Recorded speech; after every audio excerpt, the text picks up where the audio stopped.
ሰላም እንዴት ናችሁ? ሁሉ ሰላም ነው? ዛሬ ስለ ሰላም ነው የምናወራው። የአእምሮ ነፃነት ለሰው ልጅ ወሳኝ ነገር ነው።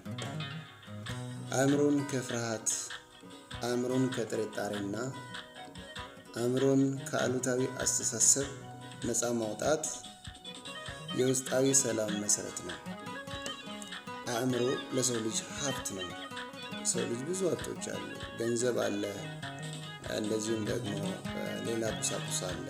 የሰው ልጅ አእምሮ ወሳኝ ነገር ነው። አእምሮ ውስጥ እውቀት፣ ማሰብ ችሎታ፣ ጥበብ፣ ራስን መቆጣጠርና ትዕግስት፣ እንደዚሁም ደግሞ የውሳኔ ችሎታ የሚባሉ ጉዳዮች በዚህ ለምድራዊ ኑሮ ወሳኝ የሆኑ መሰረቶች ሁሉ በአእምሮ ውስጥ ይገኛሉ። አእምሮ ያጡ ሰዎች፣ የሳቱ ሰዎች በዚህ ምድር ላይ በግላቸውም በማህበረሰብም ዋጋ የከፈሉ ናቸው። የሰው ትልቅ ሀብቱ በኪሱ ያለው ረብጣ ገንዘብ ሳይሆን በአእምሮ ያለው እውቀቱ፣ ጥበቡ ነው። ስለዚህ የአካል ነፃነት ሰውን ከውጭ እስር ያላቅቃል። የአእምሮ ነፃነት ግን ከውስጣዊ እስራት ያላቅቃል። ነፃ መሆን ማለት ግን የምንፈልገውን ቦታ መሄድ ብቻ አይደለም። አንዳንድ ሰውነታችን ነፃ ሆኖ አእምሮአችን በፍርሃት በጭንቀትና በሌሎች ሰዎች አስተያየት ታስሮ ይገኛል። እውነተኛ ነፃነት የሚጀምረው ከውጭ ያለውን ሰንሰለት ስንሰብር ብቻ አይደለም፣ በውስጣችን ያለውን ፍርሃትና ገደብ ማሸነፍ መጣስ ስንችል ነው። አንድ ሰው በአካል ነፃ ሆኖ በአእምሮ ከታሰረ ሙሉ በሙሉ ነፃ ነው ማለት አይችልም። ስለዚህ እውነተኛ ነፃነት የሚጀምረው አእምሮአችን ነፃ ስናደርግ ነው። በአካል ነፃ ሆኖ በአእምሮ ግን ከታሰረ ሰው የበለጠ እስረኛ የለም። የውጭ እስር ቤት በር ሊከፈት ይችላል፣ ነገር ግን የአእምሮ እስር ቤት ቁልፉ ብዙውን ጊዜ በእጃችን ላይ ይገኛል እና አእምሮ ነፃ ሲሆን ሰው በግልጽ ማሰብ ይጀምራል። ግልጽ አስተሳሰብ ደግሞ ለተሻለ ውሳኔ ይጠቅማል።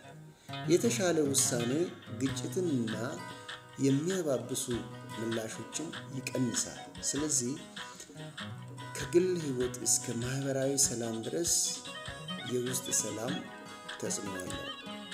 እናም የአእምሮ እስር ቤት ማለት በውስጣችን የሚፈጠሩ አሉታዊ ሀሳቦች፣ ፍርሃቶች እና ጥርጣሬዎች፣ ራስን የሚገድቡ እምነቶች ነፃነታችንን ሲገድቡ የሚፈጠር የስነ ልቦና እስራት ማለት ነው። አካል ከሆነ ስፍራ ይታሰራል፣ አእምሮ ግን በሀሳብ ይታሰራል። እናም የአእምሮ እስር ቤት ማለት በውስጣችን ያሉ አሉታዊ ሀሳቦች፣ መጥፎ ሀሳቦች ማለት ነው። አንዳንድ ሰዎች የአሉታዊ ስሜቶችና ሀሳቦች ሱስ አለባቸው።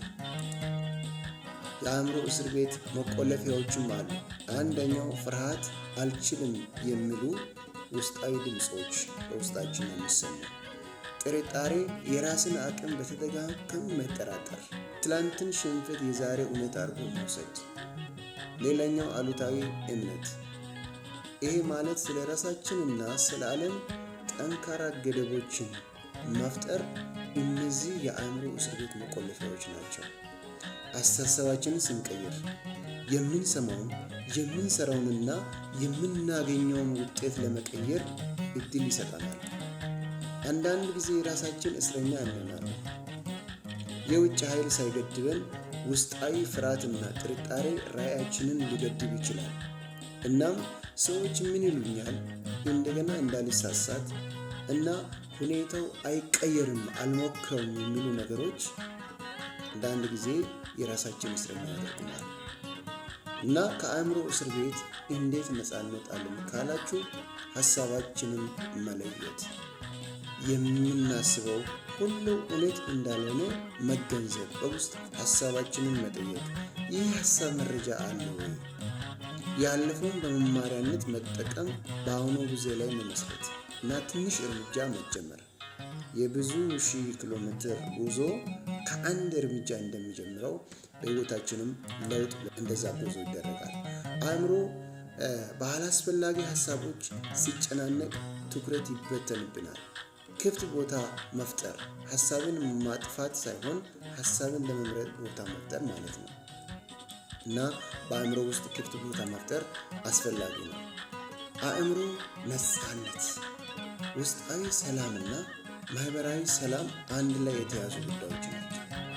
የውስጥ ሰላም የሌለው ሰው በቀላሉ በቁጣ፣ በፍርሃት ወይም ደግሞ በጥርጣሬ ሊመራ ይችላል። ይሄ ማለት ምን ማለት ነው? ነፃ አእምሮ ግን ከመልስ በፊት ለማሰብ፣ ከመልስ በፊት ለመስማትና ለመረዳዳት ቦታ ይሰጣል። ሰላም በውጭ ከመፈለግ ይልቅ በውስጣችን መገንባት እጅግ ጠቃሚ ነው። የአእምሮ ነፃነት የህይወት ጥራት መሆኑን ፍንትው አድርጎ ያሳየናል። ከወደዳችሁት ሰብስክራይብ